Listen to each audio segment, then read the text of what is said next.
Otep, chères sœurs et frères, je suis Narmer Zéo de Tameri Sematawi, librairie Kamit panafricaine. Nous inaugurons ce jour les grands classiques, les grands ouvrages classiques de la Renaissance kémite, ce 25 février 2019.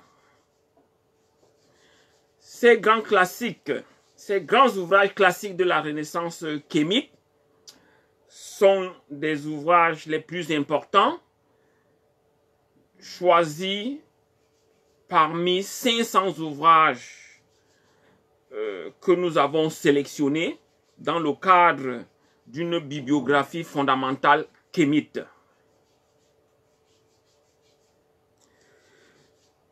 Nous lançons cette première rencontre, ce premier live avec Nation Nègre et Culture, l'ouvrage pionnier de la refondation scientifique de l'historiographie mondiale. Avant de commencer, nous vous proposons d'écouter Cheikh Anta Diop. D'écouter Cheikh Anta Diop. L'idée que les anciens Égyptiens étaient des Noirs était une banalité jusqu'au déchiffrement des hiéroglyphes.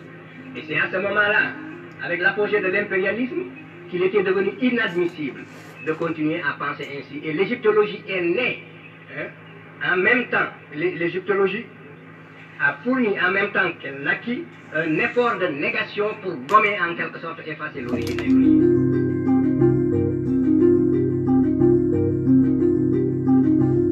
L'Afrique passe pour un continent, pour être un continent triste, qui n'a presque rien apporté à la civilisation. Et que, peut-être, dans la phase ultime du développement de la civilisation universelle, l'Afrique apportera quelque chose à l'humanité. C'est vraiment renverser le courant de l'évolution, parce que c'est bien le continent africain qui fut à l'origine de tout le développement de la civilisation.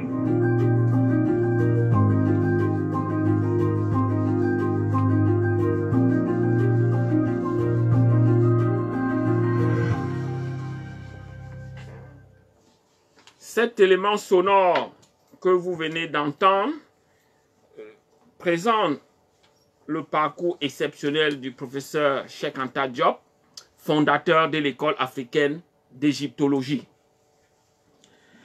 Pour ce premier live, pour ce premier direct, qui va donc porter sur Nation Nègre et Culture, l'ouvrage pionnier de la refondation scientifique de l'historiographie mondiale, nous sommes avec Kovi Regmiret.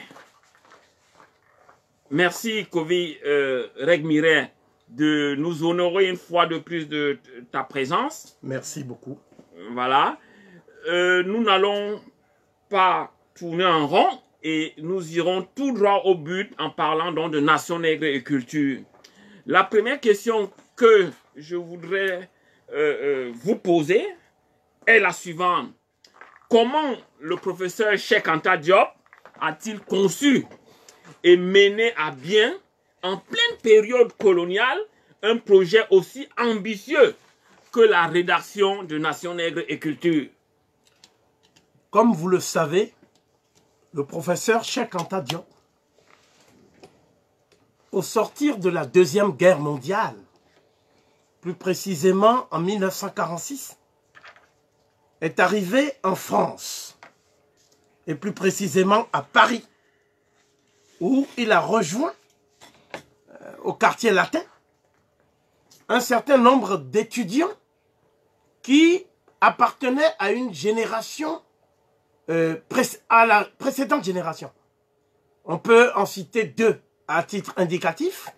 Il s'agissait de son compatriote sénégalais Amadou Matar Mbo, qui a été par la suite un grand directeur général de l'UNESCO, mais aussi de la Dahoméenne Solange Falalé, qui a été par la suite également une présidente de l'Assemblée nationale de son pays, qui est devenu aujourd'hui le Bénin.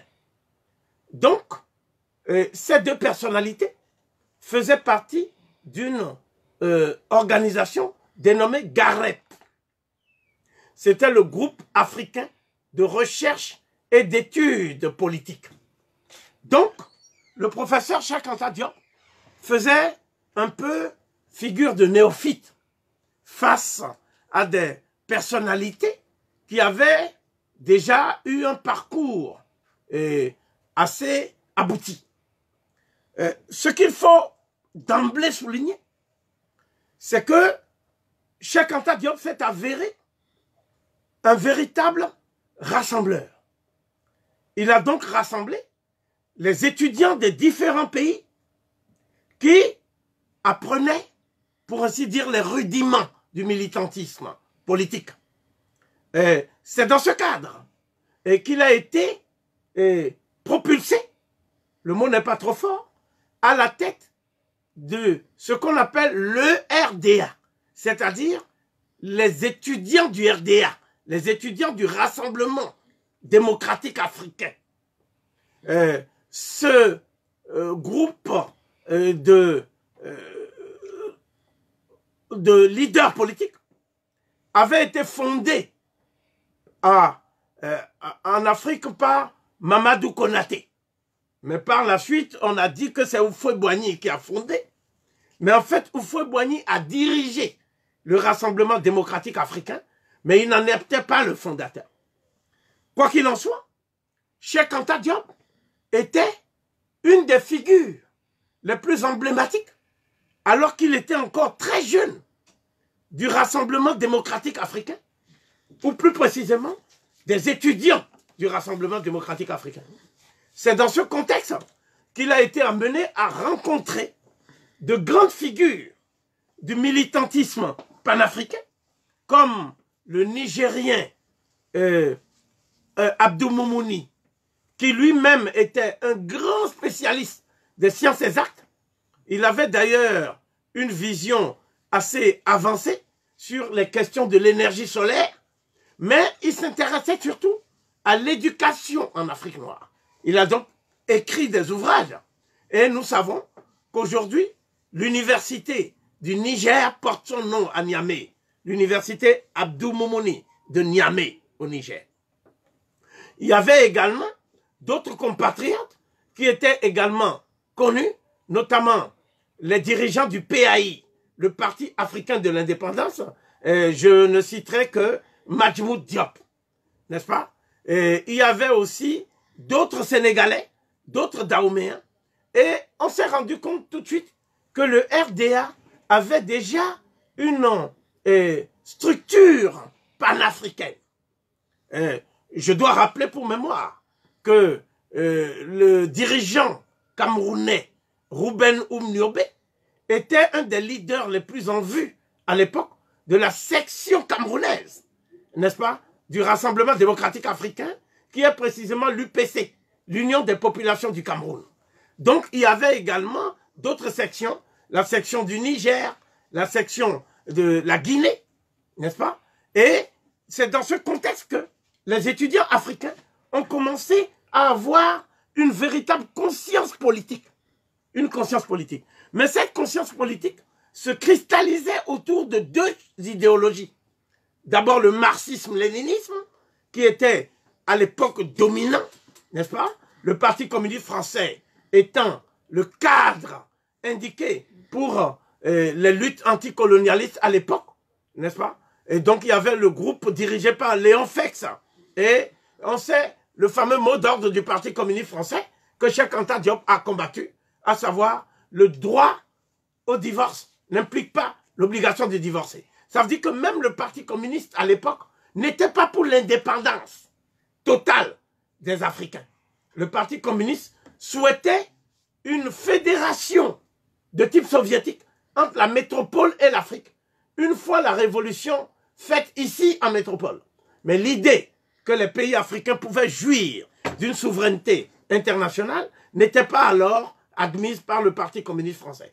Il y avait également d'autres partis, par exemple l'UDSR, qui était de tendance plutôt centre-gauche, c'était François Mitterrand et ses amis, mais il y avait également la droite dure, qui était regroupée autour des gaullistes et de ceux qui géraient les États africains pendant la colonisation. Le problème qui s'est posé, c'est que De Gaulle, qui avait promis aux Africains, notamment au gouverneur de l'AEF guyanais Eboué, que les pays africains allaient progressivement aller vers l'indépendance. En 1944, il se rétracte, pour ainsi dire, au moment où il est persuadé que la guerre allait avoir une issue favorable à cause de l'apport massif des tirailleurs africains. C'est comme ça qu'on appelait à l'époque les soldats morts pour la France, les soldats des colonies morts pour la France. Donc, effectivement, De Gaulle est revenu sur sa promesse en disant que l'octroi, même à titre provisoire, du self-développement ou de l'autonomie dans les colonies est à écarter. C'est dans ce cadre que les étudiants du RDA ont exigé l'indépendance totale. Et le premier à avoir exigé l'indépendance totale dans la francophonie, c'est Cheikh Anta Diop. Et il l'a fait dans plusieurs publications. Mais la publication la plus connue, c'est celle qui est intitulée « Vers une idéologie politique africaine ». C'est un article qu'on retrouve aujourd'hui dans le recueil « Alerte sous les tropiques » que je montre, n'est-ce pas? Et nous sommes en 1952, donc en pleine période coloniale, février 1952, dans le bulletin mensuel de l'Association des étudiants du RDA. Donc Cheikh Anta Diop affirme l'inéluctabilité de l'indépendance des pays africains, mais, et vous remarquerez tout de suite, certains thèmes de Nation Nègre et Culture qu'il va développer plus tard dans Nation Nègre et Culture, il affirme ceci, je cite, « Le nègre ignore que ses ancêtres, qui se sont adaptés aux conditions matérielles de la vallée du Nil, sont les plus anciens guides de l'humanité dans la voie de civilisation.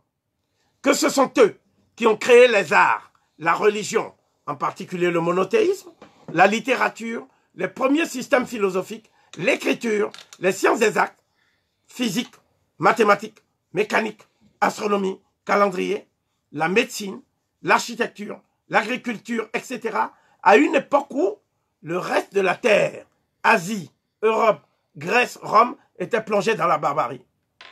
Ignorant les faits historiques, qu'on prend soin de lui cacher ou de déformer avant de les lui enseigner, il en est arrivé à épouser le point de vue de l'enseignement colonialiste, le point de vue que l'enseignement colonialiste a constamment cherché à lui inculquer pour s'assurer sa docilité, à savoir qu'il n'a pas d'histoire ou de culture comparable à celle de l'Europe, qu'il est en fait là pour obéir et non pour organiser ou assumer ses responsabilités. Il en résulte un manque de confiance en soi et en ses propres possibilités, ce qui est fatal à une œuvre aussi positive qu'une lutte de libération nationale. Le mot est lâché par Cheikh Anta Diop. Cheikh Anta Diop se propose donc de donner aux nègres, comme il dit, les fondements culturels, économiques, politiques, scientifiques et spirituels d'une lutte de libération nationale. C'est l'apport apodictique de Cheikh Anta Diop. Cheikh Anta Diop a été le premier, sous la domination française, la tutelle coloniale française, à avoir lancé le mot d'ordre de l'indépendance totale, de la libération nationale, mais aussi d'un grand ensemble qu'il appelle l'État fédéral africain. C'est le premier. Il n'y a pas une possibilité de nous fournir des emplois dans ce domaine-là, même antidatés. C'est impossible. Donc, à partir de là, cela nous renvoie maintenant à ce que j'appellerais les fondements historiques. Et là, nous sommes obligés de faire un saut en arrière. Parce que dès 1948, l'article que je vous ai cité, vers une idéologie politique africaine, date de 1952. Mais dès 1948, n'est-ce pas, dans un article célèbre intitulé « Quand pourra-t-on parler d'une renaissance africaine ?» Cheikh Anta Diop, qui était un adolescent, n'est-ce pas? Nous sommes en 1948. Cheikh Anta Diop, pour la première fois, évoque la possibilité d'un recours à l'égyptien ancien. Dans le passage suivant, que je ne résiste pas au plaisir de vous lire, Cheikh Anta Diop dit « Un autre moyen d'enrichir notre langue consiste à étudier son origine et à partir de celle-ci pour composer des mots nouveaux selon les besoins. Nous pourrions même, à la limite, considérant l'égyptien comme une langue morte et pour des raisons d'ordre géographique et historique, bâtir des humanités à base égyptienne dans le même sens que la langue grecque est à la base des humanités pour la civilisation occidentale. » Si nous avons bien lu, Cheikh Anta Diop dit que seules des raisons d'ordre géographique et historique. Les raisons d'ordre géographique sont simples. L'Égypte est une contrée africaine de la vallée du Nil. L'Égypte n'est pas en Asie. L'Égypte n'est pas en Orient. Parce que l'orientalisme est une frustration géographique. Il n'y a pas un continent dénommé Orient. N'est-ce pas? Et tous les continents ont une partie qu'on appelle l'Est. Mais ça ne fait pas pour autant de l'Est de l'Europe un Orient pour l'Europe. Donc l'orientalisme est une invention de l'idéologie européocentriste. Par conséquent, Cheikh Anta Diop dit que ce qui l'intéresse, c'est que l'Égypte étant en Afrique, il y a une deuxième raison. C'est une raison d'ordre historique. Donc, vous voyez, géographie et histoire. On chercherait en vain une allusion à la race. Dans le passage que je viens de citer. Vous voyez? Donc, ça veut dire que ceux qui ont voulu instruire un procès en sorcellerie raciologique à Cheikh Anta Diop sont passés à côté de sa pensée. Et c'est ce contresens qui perdure de nos jours à travers la prose de certains africanistes et de leurs disciples nègres. Donc, nous citerons enfin une partie du même article. Cela interpellera, je crois, un de nos amis, Do Nascimento, puisque Cheikh Anta Diop écrit dans le même texte ceci. La renaissance africaine ne sera possible que le jour où l'Afrique redeviendra elle-même, c'est-à-dire quand elle cessera d'être engrainée par toutes ces croyances sordides qu'on lui a infusées méthodiquement. Mais, à ce point de vue, nous savons faire une entière confiance au continent africain. Nous restons absolument convaincus que, malgré les méthodes d'asservissement moral étudiées jusque dans leur moindre détail, l'Afrique saura, avec une facilité désespérante, rejeter comme dans un mouvement de nausée toutes ces croyances malsaines qui ont atrophié son âme en l'empêchant d'atteindre à sa véritable plénitude. Il y a une communication instinctive entre l'Africain et la nature qu'aucune croyance ne saurait abolir sans être néfaste pour lui.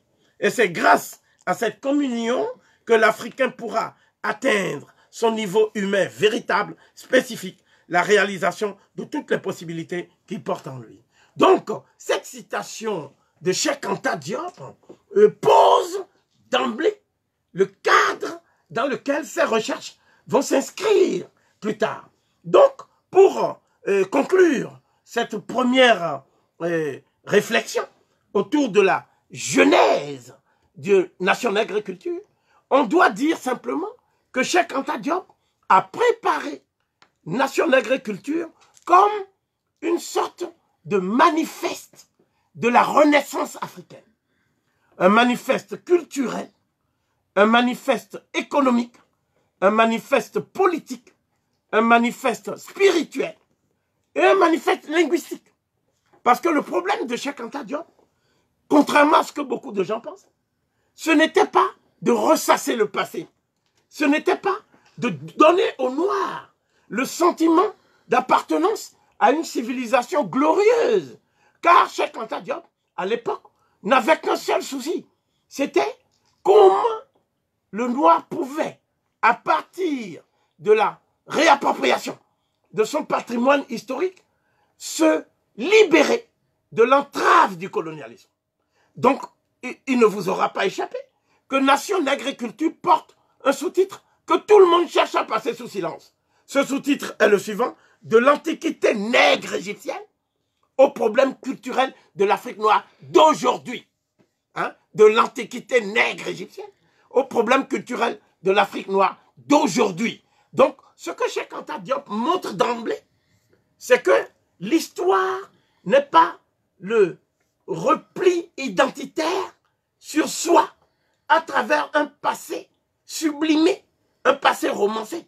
L'histoire, c'est la connaissance objective du passé, c'est-à-dire scientifique, pour mieux affronter les défis du présent et afin de préparer un futur qui soit un futur souverain, un futur de dignité, un futur de liberté pour l'Afrique, mais pas seulement pour l'Afrique. Et c'est là où beaucoup de gens se sont trompés sur la portée de Cheikh Anta Diop.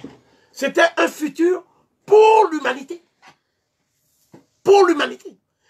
Nation Nègre et Culture s'appelle Nation Nègre et Culture parce que vous voyez bien que culture est au singulier. Mais Nation Nègre, c'est au pluriel. Parce que il y a des nations nègres en Asie. Il y a des nations nègres en Amérique. Il y a des nations nègres en Océanie. Je vais même étonner beaucoup de gens en disant qu'il y avait des nations nègres en Europe. Mais pour Cheikh Anta Diop, le problème, c'est que l'humanité entière est destinée à partager une culture. Et cette culture, il l'appelle aussi, parfois, la culture d'Osiris et de Lamad. C'est-à-dire la civilisation planétaire qui va réconcilier l'humanité avec elle-même. Donc, beaucoup de gens, en voyant ce livre, pensent que c'est un livre pour les nègres. Un livre pour les nègres. Non, c'est un livre qui affirme avec force et également avec des démonstrations scientifiques irréfutables et imparables le destin que l'Afrique a d'unir l'humanité elle-même, de réunifier l'humanité elle-même. Diop appelle ça la réconciliation de l'humanité avec elle-même. Et ça, c'est le projet de Cheikh Anta Diop. Aucun débat basé sur des préjugés ne peut enlever à un lecteur attentif et serein ce que nous venons donc de dégager comme étant la vision de Cheikh Anta Diop. Quelle vision est plus élevée que la vision qui vise à réconcilier l'humanité? Quelle vision? Donc voilà pourquoi Cheikh Anta Diop ne s'occupe pas seulement ici de l'Afrique, mais s'occupe de ce qu'on appelle le projet d'une refondation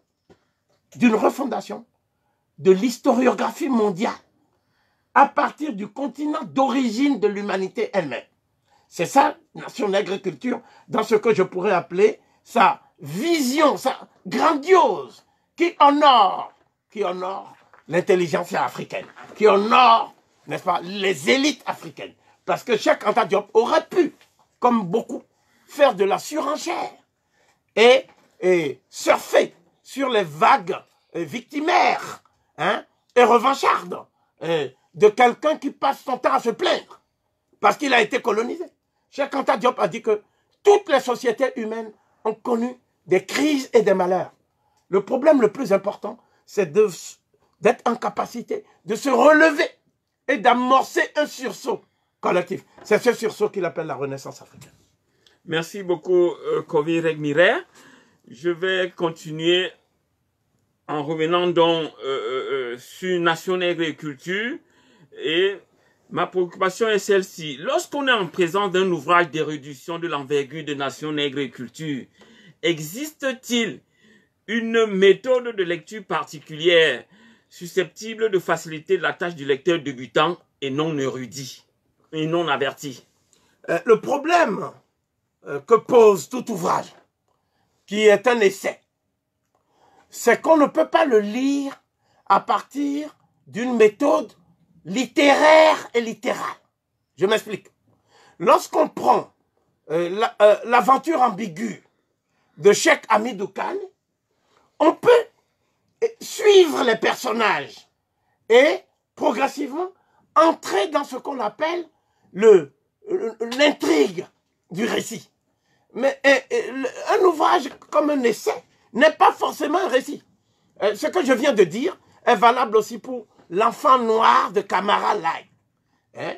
Et on peut suivre les intrigues et à un moment donné, on reconstitue le récit à partir de ce que l'auteur a voulu y mettre, c'est-à-dire une histoire particulière qui engage des personnages particuliers. Là, ça s'appelle l'histoire littéraire et littérale. C'est la méthode littéraire et littérale. Vous voyez? Donc, les Africains ont tendance à lire Nation Nègre et Culture à l'aune d'une méthode littéraire et littérale. Mais ce qui est important, c'est la lecture méthodique et scientifique. Pas littéraire et littérale. La lecture méthodique et scientifique. Et cela m'amène donc à dire que quand vous avez un essai, que ce soit Nation Nègre et Culture, que ce soit Histoire de l'Afrique noire de Joseph Kizerbo, un agrégé d'histoire originaire de l'ancienne Haute-Volta, donc du Burkina Faso, aujourd'hui décédé, n'est-ce pas? Quand vous lisez un ouvrage comme celui de DeGraff Johnson, intitulé justement un ouvrage comme Histoire de l'Afrique noire de Joseph Kizerbo, qui est un ouvrage fort recommandable, comme d'ailleurs nous allons le montrer tout à l'heure par quelques exemples, n'est-ce pas? Ou alors, en langue anglaise, l'ouvrage de DeGraff Johnson, qui est un Ghanéen, et qui est intitulé African Glory, The Story of Vanished Negro Civilizations, ou l'ouvrage de Chancellor Williams, qui est intitulé The Destruction of the Black Civilizations. Eh bien, vous êtes obligé de faire une lecture méthodique et scientifique. En quoi consiste une telle lecture? D'abord, il ne s'agit pas de puiser, comme dans un roman, des informations, des clichés, des stéréotypes, des métaphores, des allégories. Il s'agit de chercher des réponses aux questions que vous vous êtes posées.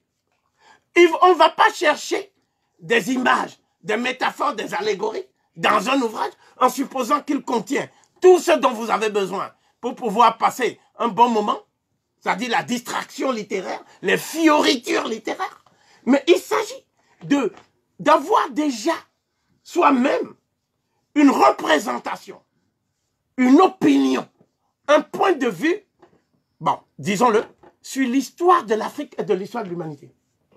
Et à partir de là, vous cherchez dans l'ouvrage, c'est-à-dire dans Nation Nègre et Culture, les réponses à vos interrogations. Mais ces réponses ne sont jamais des dogmes.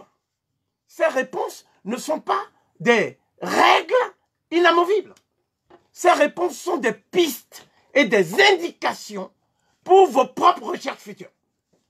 En d'autres termes encore, tout Africain, tout Européen, tout Asiatique, tout natif d'Océanie, qui s'intéresse à l'histoire de l'humanité, et plus spécifiquement l'histoire de l'humanité nègre africaine, va d'abord interroger Nation Nègre et Culture à partir de ses propres opinions, de ses propres représentations, de ses propres préjugés, pourquoi ne pas le dire, de ses propres clichés, etc., etc.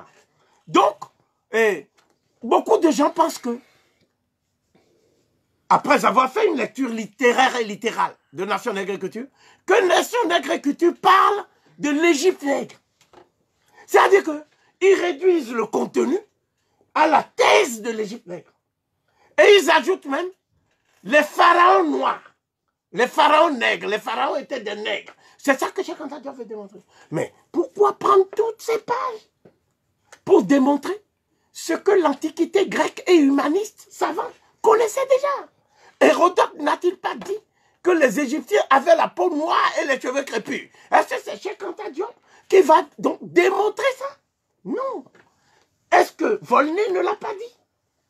Constantin François de Chassebeuf, comte de Volney, hein, qui appartient à l'école qu'on appelle l'école des idéologues, avec Cabanis et Dessus de Tracy, comme grand penseur de cette école.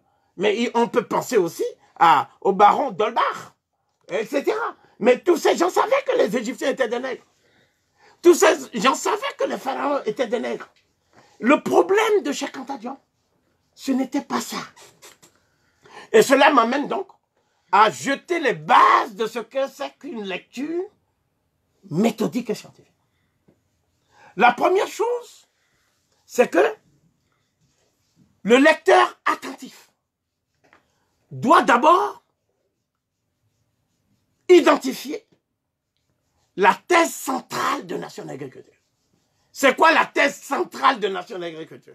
Quand je dis la thèse centrale, c'est-à-dire, qu'est-ce qui...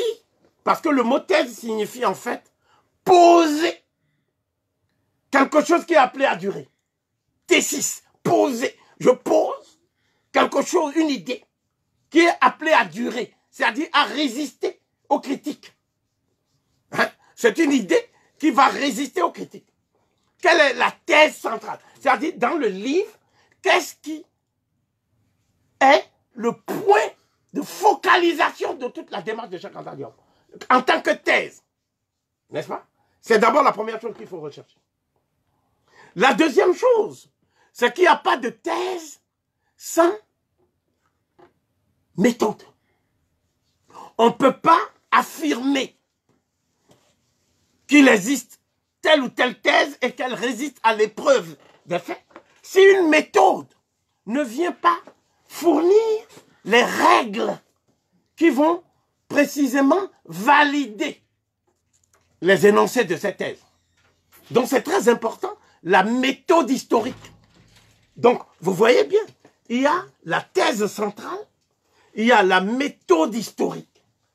Et la question est de savoir, est-ce que Cheikh Anta Diop a inventé une méthode historique dans Nation d'Agriculture? En d'autres termes, pour être provocateur, est-ce qu'il y a une méthode historique propre aux nègres? Voilà. Mais parce que Cheikh Anta Diop parle de l'humanité. S'il parle de l'humanité, c'est que la méthode historique, n'est-ce pas, qui va consolider sa thèse centrale, est forcément applicable à toutes les variétés biologiques de l'espèce humaine, n'est-ce pas? Donc, nous soulignons la question de l'universalité de la méthode historique. C'est-à-dire que cette méthode historique doit pouvoir être évaluée par n'importe quel historien, au sens informé du mot historien. Donc ça, c'est très important. Une fois que cette méthode historique est énoncée, exposée, Cheikh Anta Diop est obligé de développer ce qu'on appelle des thématiques historiographiques. Des thématiques historiographiques. C'est-à-dire que la thèse centrale appelle la validation de plusieurs domaines de recherche. Plusieurs domaines. Nous sommes donc dans ce qu'on appelle la pluridisciplinarité. Donc, la méthode est obligée d'être pluridisciplinaire si la démonstration se veut exhaustive et non pas partielle et partiale. C'est dans ce cadre précisément que des thématiques historiographiques nouvelles, absolument nouvelles, dans le cadre général de l'histoire de l'humanité, s'agissant de l'humanité mélanienne, mélano-africaine, vont s'imposer à Cheikh Anta Diop. Donc cette thématique historiographique, Cheikh Anta Diop ne les a pas inventées. Elles se sont imposées comme des conséquences de sa démonstration formalisée. Donc c'est très important de voir cet aspect, parce que les idéologues cachent souvent cet aspect des choses. Une fois qu'on a circonscrit les thématiques historiographiques, un problème va se poser. Ce problème est le suivant. quelle est la vision que Cheikh Anta Diop a de l'histoire africaine? Quelle est la nouvelle vision que Cheikh Anta Diop propose pour une intelligibilité de l'histoire africaine? Parce que, comme le disait Hegel, sur lequel je reviendrai tout à l'heure, il y a plusieurs niveaux de compréhension de l'histoire. Parce que pour Hegel, l'histoire n'est rien d'autre que l'accomplissement, le développement de l'esprit absolu. Absolute Geist. Le développement de l'esprit absolu. Or, l'esprit absolu montre que c'est la quête d'un certain nombre de formes, n'est-ce pas, très élevées comme l'État, Dieu, la loi, etc., formes générales qui ne sont que des manifestations de l'autodéveloppement de l'esprit absolu. Absolute Geist. C'est à partir de là qu'on peut voir si un pays a un niveau élaboré de civilisation. Or, dit Hegel, l'Afrique, il y a trois façons de voir l'Afrique. Il y a l'Afrique méditerranéenne. L'Afrique méditerranéenne, elle doit tout aux civilisations de la Méditerranée septentrionale, au premier rang desquelles on trouve le peuple germanique. Il y a l'Égypte, qui est une terre du Nil. Et l'Égypte, proprement dit Hegel, le développement de l'esprit absolu montre que l'Égypte n'est pas une partie de l'Afrique. L'Égypte est un accident géographique en Afrique, dit Hegel. L'Égypte appartient à l'Orient et à l'esprit oriental, dit Hegel. Et puis, il y a l'Afrique proprement dite, l'Afrique des nègres. Et cette Afrique est enveloppée dans le manteau noir de la nuit, dit Hegel. Et aussi longtemps qu'on remonte dans l'histoire, il n'y a rien eu de significatif dans l'élaboration de la civilisation humaine chez les nègres. N'est-ce pas? Hegel a même été jusqu'à dire que l'esclavage a été un bienfait pour les nègres. N'est-ce pas? Hegel a dit que l'esclavage a été un bienfait pour les nègres. Bon, la différence entre Hegel et Gobineau, c'est que Gobineau, lui, il ne croit pas dans la vision philosophique de Hegel. Lui, il dit que les choses sont plus simples. Sur 1500 pages. Donc, son fameux essai intitulé « De l'inégalité des races humaines », c'est 1500 pages. Il y a beaucoup de gens qui ne l'ont pas lu, mais qui en parlent. Mais il y a un homme qui l'a lu et qui l'a démoli. C'est l'haïtien Anténor Firmin, dans son ouvrage intitulé « De l'égalité des races humaines ». Donc le problème, c'est que Hegel dit que le moteur de la civilisation humaine, c'est la race. Et que la race, c'est ça qui fait que les civilisations évoluent ou déclinent.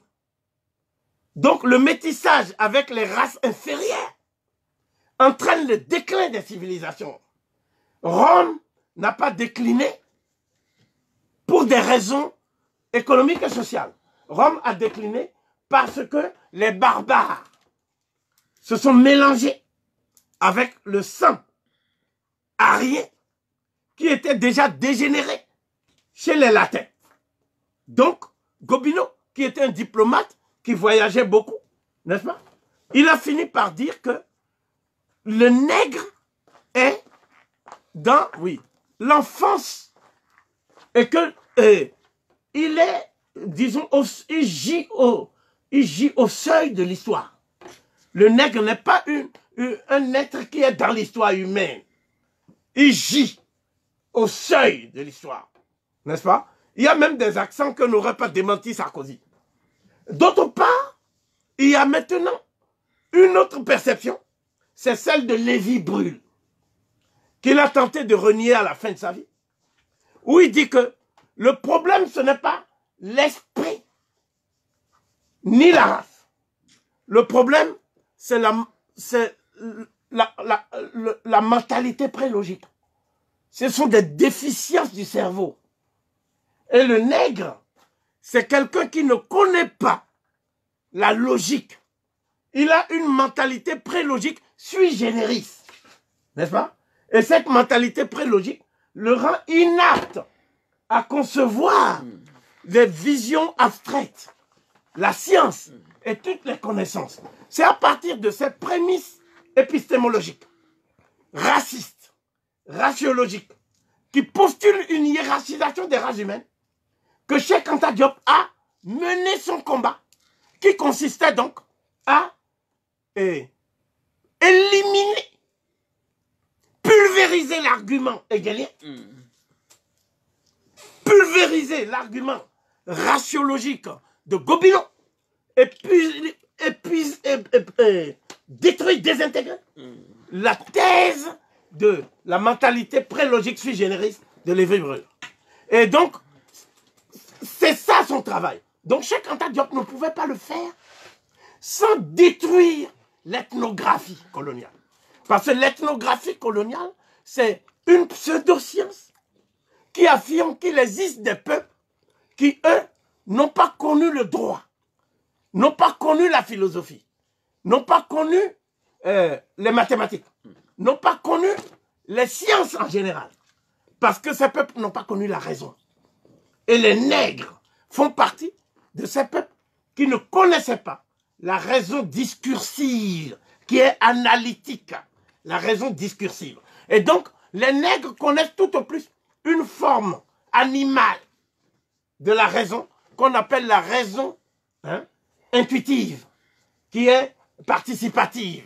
Vous voyez? Donc, ce qui est privilégié là, dans la raison intuitive, c'est ce qu'on appelle l'émotion, le rythme, l'union avec les forces cosmiques. Pour danser, les Noirs sont forts. Pour faire un certain nombre de singeries animales, tu ne peux pas être plus fort qu'eux. D'accord? Et puis, il ne faut pas oublier une chose. Ils ont une constitution physique qui fait qu'ils sont tellement puissants. Donc, il faut les faire travailler. Et quand le nègre travaille, c'est à ce moment-là qu'il devient humain. Donc, il faut humaniser le nègre et le civiliser en le faisant travailler pour le compte du blanc. C'est-à-dire pour le compte des races supérieures. C'est ça l'idée fondamentale que Cheikh Anta Diop a dû affronter. Et donc, Cheikh Anta Diop avait le choix entre élaborer sa théorie à partir de ce paradigme ethnographique ou détruire ce paradigme ethnographique afin d'inaugurer une théorie rationnelle de l'histoire. Parce que quand on applique l'ethnographie coloniale à l'histoire, on fait de l'ethno-histoire. Et l'ethno-histoire est définie par le professeur Monio comme l'histoire des peuples sans histoire. Donc, pour faire l'histoire des peuples sans histoire, ça suppose qu'il n'y a pas de documents, il n'y a pas de sources, il n'y a que des traditions orales basées sur des mythes et qui se contredisent d'ailleurs, au demeurant, entre ces mythes. Donc la question de Monio, c'est qu'il est impossible de faire l'histoire des nègres sans tomber dans la mythologie. Et Cheikh Anta Diop montre que ce n'est pas une démarche mythologique qu'il faut mettre en place, mais une démarche scientifique. Cela va donc emmener Cheikh Anta Diop à détruire les fondements de l'africanisme et de l'ethnographie coloniale. Voilà, c'est ça l'enjeu. Voilà pourquoi beaucoup d'africanistes se sont focalisés sur son œuvre pour la détruire, parce qu'ils sentaient leur propre perte, la perte de leurs échafaudages pseudo-scientifiques. Et Cheikh Anta Diop, dans Nation Nègre et Culture, propose ce qu'on appelle une rupture épistémologique au sens de Gaston Bachelard. Nous savons bien que Cheikh Anta Diop était un élève de Bachelard, n'est-ce pas? Donc, c'est Bachelard qui a élaboré la formation de l'esprit scientifique. Un ouvrage très important que nous recommandons aux chercheurs africains. La formation de l'esprit scientifique. Et donc, Cheikh Anta Diop, à partir de ce moment-là, va mettre en place tout un dispositif que j'appelle la théorie rationnelle de l'histoire. Cheikh Anta Diop pose donc une théorie rationnelle de l'histoire, là où il y avait que l'ethno-histoire, c'est-à-dire l'ethnographie, appliquée à la mythologie, au sens strict du professeur Moniro. Donc Cheikh Anta Diop inaugure pour la première fois en Afrique, depuis la perte de l'initiative historique des peuples africains, une théorie rationnelle de l'histoire susceptible de rendre intelligible toute l'histoire de l'humanité, de ses origines jusqu'à nos jours. C'est ça que Cheikh Anta Diop a fait dans Nation Nègre et Culture, qui est de ce point de vue-là l'ouvrage le plus révolutionnaire qui a été écrit par un chercheur qui se consacre à l'histoire de l'humanité. Depuis certainement, d'après moi, les travaux de Taoumbi, de Drusinet, et les travaux également de Benedetto Croce, ou de Giambattista Vico, etc., etc. Donc nous touchons ici à une notion clé, c'est l'historiographie. L'historiographie, c'est l'ensemble des réflexions inaugurées par les historiens et qui ont pour objet le devenir de l'humanité. Toutes ces réflexions font partie d'une historiographie. Donc quand on parle de l'historiographie européenne, c'est que tous les historiens européens qui se sont intéressés au devenir de l'humanité à partir de l'expérience des peuples d'Europe, ce sont des historiographes. Vous voyez? Donc, de la même façon, tous ceux qui se sont intéressés à l'expérience, le vécu des peuples d'Asie, dans le temps et dans l'espace, et dont le but est le devenir de l'humanité entière, c'est l'historiographie asiatique. Donc Cheikh Anta Diop inaugure une telle réflexion au sommet de la pensée humaine, en Afrique même. Nous appelons donc ça la jonction entre l'historiographie scientifique africaine et l'historiographie mondiale. Donc Cheikh Anta Diop ne pouvait pas réaliser et réussir une telle jonction sans la refondation même de l'historiographie mondiale. En d'autres termes encore, Cheikh Anta Diop ne pouvait pas mener à bien le projet de la rédaction de Nation Nègre et Culture sans refonder, c'est-à-dire sans remettre de l'ordre dans les fondations de l'histoire de l'humanité elle-même. Vous voyez? C'est à ce niveau d'ambition que Cheikh Anta Diop situait son propre travail. Très bien, merci. Et quelle est précisément la thèse centrale que se proposait d'instruire, de thématiser et d'étayer le professeur Cheikh Anta Diop dans Nation Nègre et Culture? La thèse centrale que Cheikh Anta Diop a inaugurée dans Nation Nègre et Culture, c'est l'origine africaine de l'humanité et de la civilisation. Je n'ai pas dit de la civilisation africaine. J'ai dit de la civilisation. Bon, je vais même plus loin maintenant. L'origine africaine de l'humanité et de la civilisation universelle. C'est-à-dire que Cheikh Anta Diop dit que la civilisation telle qu'elle s'est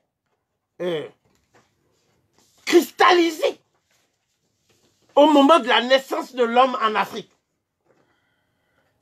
jusqu'à ce que j'appelle l'odyssée de l'espèce humaine dans l'espace planétaire, c'est-à-dire en Asie, en Europe, en Amérique, en Océanie. Tout cela, dit Cheikh Anta Diop, ne peut être intelligible scientifiquement qu'à partir de l'Afrique. En d'autres termes encore, il est impossible d'écrire l'histoire de l'Europe, une histoire scientifique de l'Europe, si on ne part pas des origines africaines de l'homme européen. Parce que c'est l'homme africain qui s'est transformé dans le climat de la glaciation de Würm, qui a duré 100 000 ans, pour devenir le Cro-Magnon. Et cet homme africain s'appelait l'homme de Grimaldi. Donc pendant 20 000 ans en Europe, l'homme de Grimaldi a jeté les bases de la civilisation européenne. Et c'est après seulement que le Cro-Magnon, qui est un nègre dépigmenté, que vous appelez maintenant un locoderne, a pris le relais de l'homme de Cro-Magnon pour poursuivre cette œuvre civilisationnelle dans l'espace qu'on appelle l'Europe. La même réflexion vaut pour l'Asie. La même réflexion vaut pour l'Océanie. La même réflexion, à plus forte raison, vaut pour l'Afrique. Puisque l'Afrique est le berceau de cette humanité et en même temps la matrice de la civilisation humaine. Donc vous comprenez bien que lorsque nous parlons de la thèse centrale de Cheikh Anta Diop, nous ne parlons pas d'un provincialisme africain. Nous déployons notre compréhension à l'échelle planétaire. Donc la thèse de Cheikh Anta Diop était une thèse visant à élucider les conditions d'émergence de la civilisation planétaire elle-même. D'abord, durant la préhistoire, depuis le paléolithique supérieur, ensuite, à partir du mésolithique, à partir du néolithique, à partir du prédynastique, à partir du protodynastique, jusqu'à la fin de l'Antiquité, c'est-à-dire l'Antiquité tardive. Évidemment, un tel processus ne s'est pas arrêté à la fin de l'Antiquité, parce que nous savons bien maintenant que des grands empires africains ont continué à prospérer. C'est le cas de l'empire de Ouagadougou, le Ghana des chroniqueurs arabo-berbères, hein, de l'empire Songhai, hein, du Kanem-Borno, hein, de la confédération Ashanti, hein, de la confédération d'Ile-Ife et d'Oyo, hein, du royaume du Congo, hein, de Zimbabwe, Mwene-Mutahapa, etc., jusqu'au royaume Zoulou, à l'extrémité sud du continent. Donc, il en résulte que pour Cheikh Anta Diop, il est impossible de connaître les plus grands épisodes de l'histoire de l'Europe. Je ne prendrai que 2 épisodes. L'épisode de l'effondrement des Mycéniens, suite au génocide perpétré par les Doriens. Donc, c'est ça l'origine de l'histoire de l'Europe. C'est pas la civilisation des Hellènes. Les Hellènes sont venus simplement surfer sur les ruines des Mycéniens. Et une des questions que Cheikh Anta Diop élucide, c'est qui étaient les Mycéniens? Comme les Européens eux-mêmes ont falsifié l'histoire de l'Afrique, ils ont donc rendu les siècles glorieux des populations mycéniennes, ils en ont fait des siècles obscurcis. Non pas des siècles obscurs, mais des siècles obscurcis. Le deuxième exemple, c'est l'origine des Étrusques. Nous sommes ici, à Rome. Vraisemblablement, les premières populations qui ont essaimé à Rome, les premières populations autochtones de Rome, n'étaient pas les Latins. C'était des pré-latins. Et parmi ces pré-latins, il y avait les Étrusques, que les Égyptiens connaissaient dans leurs propres documents. Puisque les Égyptiens les connaissaient tellement qu'ils les appelaient les Turcia. Les Turcia, c'était le nom ancien des Étrusques.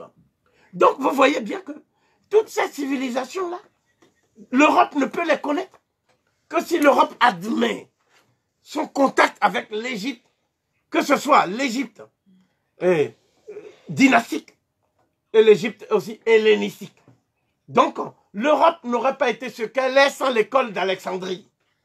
Vous voyez, voilà des liens d'interaction dialectique entre l'Afrique et l'Europe. Des liens indissolubles, indissociables, qui ont été justement coupés pour pouvoir donner l'impression que les Latins, qu'ils croyaient des Blancs, et les Hellènes, qu'ils appellent aussi des Blancs, ont accompli un miracle. Et ce miracle-là, depuis Renan, dans un texte qui s'appelle « Prière sur l'Acropole », on appelle ce miracle-là le miracle grec. Mais le miracle grec est un mirage. Pourquoi? Parce que les Grecs eux-mêmes n'ont cessé de dire contre les hellénistes contemporains que c'est en Égypte qu'ils ont étudié. Parfois, ils en parlaient tellement que cela devenait gênant. Donc, c'est pour cela qu'un auteur contemporain a écrit un livre pour pouvoir falsifier ces faits. Et ce livre s'intitule « Le mirage égyptien ». Et cet auteur s'appelle Froidefond. Froidefond a écrit « Le mirage égyptien ». Et ce livre-là, on veut le faire ressortir aujourd'hui dans les thèses révisionnistes qu'ils appellent l'Afrique globale et autres, dont nous avions souligné naguère la nocivité. Hein, ces thèses étant portées par Mbokolo et par un certain nombre de nègres. Merci. Je vais donc pouvoir continuer avec ma quatrième question, qui est à quelle méthodologie a-t-il eu recours pour mener à bien sa démonstration scientifique dans Nation Nègre et Culture? Il faut savoir que cette méthodologie a été résumée dans un ouvrage de pratiquement 1800 pages. Et cet ouvrage s'intitule « L'histoire et ses méthodes » de Samarin. Samarin, c'est un grand professeur d'histoire qui a, si vous voulez, parrainé, pour ainsi dire, ces savants, qui ont donc fait un volume qui est un volume exceptionnel, n'est-ce pas? C'est dans les éditions de la Pléiade. Donc, ce livre-là, nous devons le lire, parce que c'est ce livre-là qui permet de comprendre que Cheikh Anta Diop était un historien exigeant au sens technique du mot. Vous voyez? Et d'ailleurs, comme vous le savez, dans Nation Nègre et Culture, quelques éléments sont fournis sur cette méthodologie. Parce que Cheikh Anta Diop a recours à 5 arguments. Et il fallait que cette méthodologie puisse permettre de détailler ces arguments. Le premier argument, c'est ce qu'on appelle l'argument anthropologique. Parce qu'il existe des procédés scientifiques infaillibles pour déterminer, si vous voulez, le type ethnique d'une population aujourd'hui. N'est-ce pas? Ces procédés, un des tests dont il parle dans Nation Nègre et Culture, c'est le test par le dosage de la mélanine des momies. Des momies pré-dynastiques et des momies dynastiques.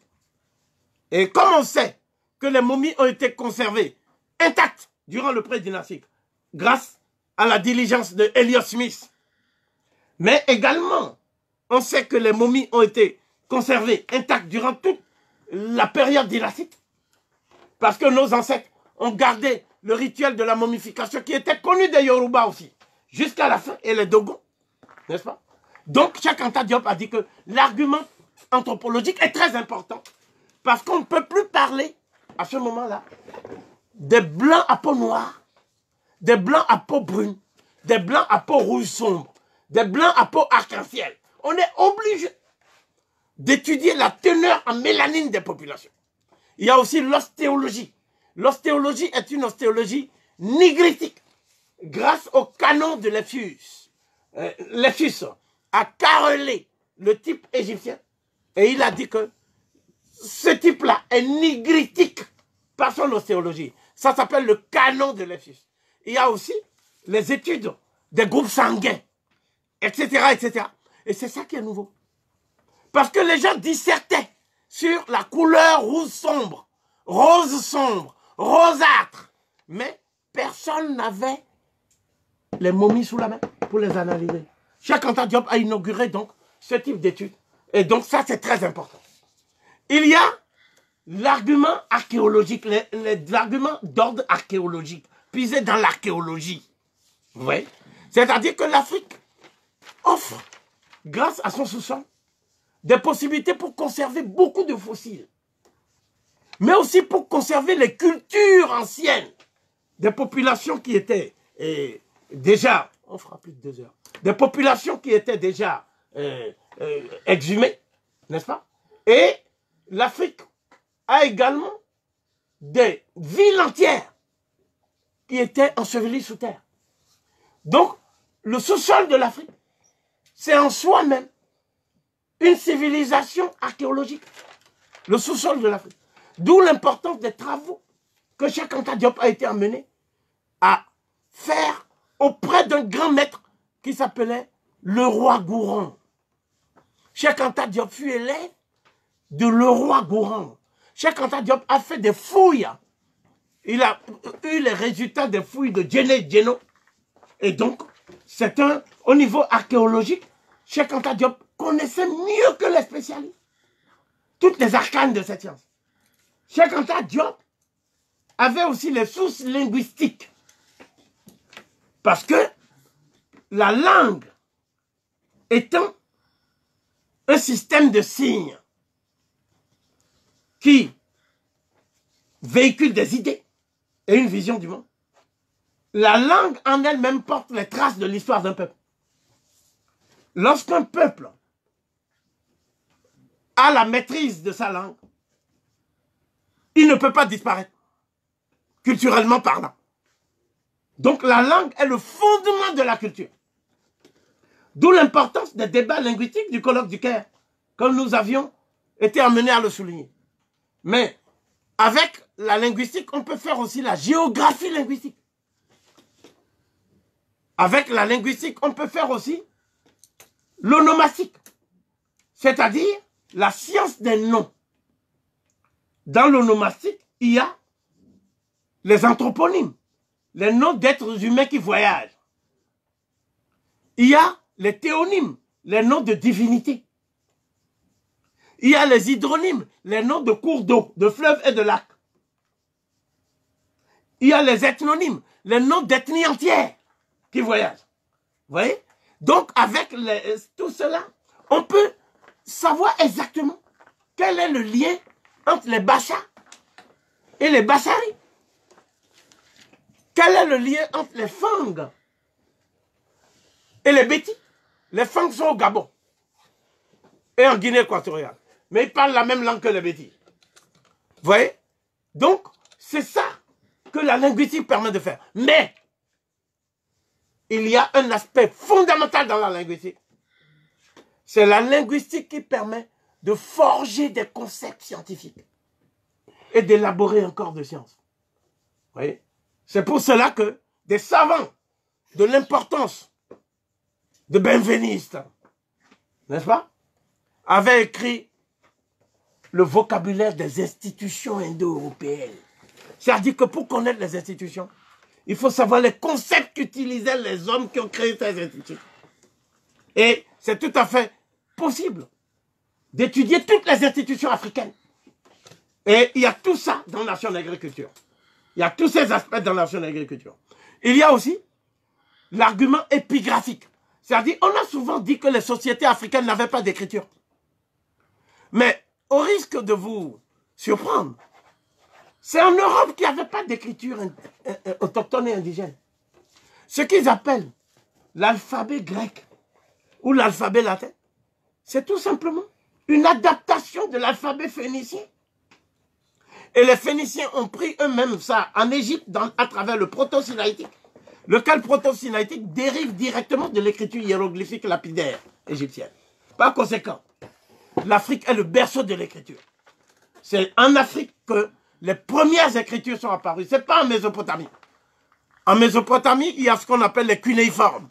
C'est-à-dire les formes en clou. Les signes en clou. D'accord. J'aurais même pu dire écriture cloutée, comme on dit passage clouté. C'est des clous. Mais ça là, ça n'est pas attesté avant l'écriture égyptienne. Ce sont les fouilles de l'Institut germanique d'égyptologie, dirigé par Gunther Dreyer, qui ont tranché cette question définitivement. Quand on parle de plus ancienne attestation de l'écriture égyptienne, nous sommes en 4000 ans. Moins 4000. Vous voyez? En Mésopotamie, c'est impossible d'avoir des caractères et des textes avant 2100. Moins 2100. Et ils parlent souvent de la Mésopotamie, mais ils ne disent pas que c'était des nègres qui avaient fait cette écriture. Ces nègres s'appelaient des Sumériens. Il ne faut pas les confondre avec les Sémites, qui sont les Akkadiens. Les Sémites arrivent tard. C'est à partir de Sargon que nous avons les tout premiers Sémites dans l'histoire humaine. Vous voyez? C'est tard, c'est très tard. N'est-ce pas? Bon, ici, il faut s'écarter des réminiscences bibliques qui tendent à vieillir la dernière souche apparue en fait sur Terre. C'est la dernière, n'est-ce pas? La dernière, c'est effectivement elle qui prétend avoir eu en premier la connaissance de Dieu. La dernière qui apparaît. Et parce que dans cette logique, ce sont les derniers qui sont les premiers chez eux. Donc il faut rétablir la chronologie. C'est important la chronologie. Et puis le dernier argument d'importance, parce qu'il y a beaucoup d'autres arguments, le dernier argument d'importance auquel Cheikh Anta Diop va avoir recours, c'est ce qu'on appelle les arguments paléographiques. C'est-à-dire qu'il y a l'épigraphie, mais il y a la paléographie. C'est quoi la paléographie? C'est comment l'écriture même est apparue depuis la préhistoire. Donc, sur les peintures rupestres, qui datent de 80 000 ans. J'ai dit moins 80 000. L'élément leucoderme n'était pas apparu sur Terre. Le leucoderme apparaît vers moins 20 000. Donc 60 000 ans avant l'apparition du leucoderme, il y avait des pétroglyphes, c'est-à-dire des hiéroglyphes faits sur pierre. dont nous avons toutes les caractéristiques, avec cet univers que plus tard, un savant de la dimension de Peirce, n'est-ce pas, va appeler la sémiologie totale. Hein? Un savant de la dimension de Peirce. Donc, voilà un peu les arguments, les sources que Cheikh Anta Diop a utilisées. Mais il y a également les sources orales. Parce qu'on oublie souvent que la tradition orale conserve mieux les événements, avec toute leur complexité, les différentes versions, les différents groupes sociaux, que l'écriture. L'écriture ne fixe qu'à un moment donné le récit, mais la tradition orale transmet les récits à travers les âges et le temps. C'est pour ça que Amadou Ampateba a écrit un article remarquable dans le volume de l'histoire générale d'Afrique, intitulé « La tradition vivante ». La tradition orale est la seule à être vivante. L'écriture tend à rendre mortifère le récit historique. Donc ces faits doivent être connus de tout le monde. Et d'ailleurs, on parle du fait que les traditions orales africaines ne sont pas scientifiques, mais toute l'histoire de l'Europe, notamment des Celtes et des Gaulois, est basée sur l'oralité. Donc si on récuse les traditions orales, il n'y a plus d'histoire des Gaulois. Et comme on ne parle pas d'ethno-histoire des Gaulois, mais d'histoire alors qu'il n'y a même pas de document, eh ben, nous voyons donc que c'est deux poids, deux mesures. Et que de ce point de vue-là, Cheikh Anta Diop réclamait tout simplement l'objectivité scientifique. J'en arrive à ma 5e question. Quelles sont les thématiques historiographiques explorées et approfondies par... Il est pas en train de revenir. Il faut arrêter. Tu vas reprendre cette question. Hein? Il va reprendre la question. Parce qu'on n'a pas réagi. Tu bloques.